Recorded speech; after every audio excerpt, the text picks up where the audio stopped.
Ще бъдете ли кандидат за президент, господин Борисов? Кой? Вие.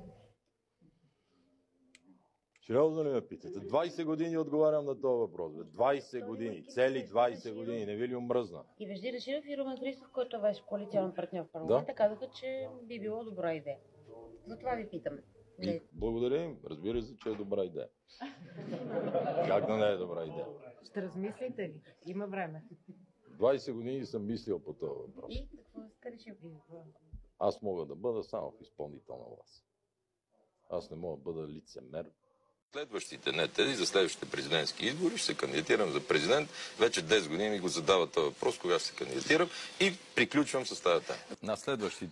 На следващите президентски избори, не на тези, на следващите ще се кандидатирам, защото тогава мисля, че вече съм на възраст, която каквото съм могъл съм дал в изпълнителната власт. Ще се кандидатирам просто заради играта, за да участвам. Е така. Но на следващите? На следващите. Никога не съм казвал, че ще се кандидатирам за президент. Никога. Точно обратно. Винаги съм казал, че няма да се кандидатирам. Чета разни такива едни приказки, че аз съм щял даже анализи, дали ме приближават, дали ме отдалечават. Няма. Изкарваме си мандата и си занимавам с партията. Как повече да го кажа?